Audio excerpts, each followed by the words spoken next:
आळंदीत पवारांच्या राष्ट्रवादीच्या विकास लवांडेंवर शाईफेक, वारकरी संप्रदायातील घुसखोरांच्या यादीवरून राडा। संग्राम भंडारेंसह 10 ते 12 जणांवर लोणी काळभोर पोलीस ठाण्यात गुन्हा दाखल। मला पिस्तूल दाखवून जीवे मारण्याचा प्रयत्न झाला, विकास लवांडे यांचा गंभीर आरोप। तर शाईफेक करणाऱ्या गुंडांचा तात्काळ बंदोबस्त करण्याची मागणी।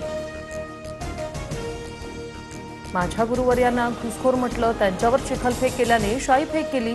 15 दिवसांचा वेळ लागल्याने वारकरी संप्रदायाची दिलगिरी व्यक्त करतो। संग्राम भंडारे यांची TV9 ला प्रतिक्रिया।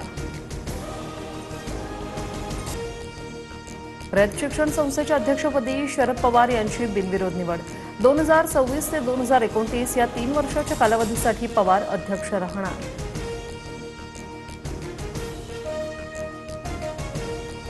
मराठवाड्यातील बँकांमध्ये 500च्या नोटांचा तुटवडा। ट्विट करत अंबादास दानवेंचा आरोप। आरबीआयने लक्ष घालून समस्या सोडवण्याची केली विनंती। लातूर, धाराशिव, परभणीत अनेक ATM बंद।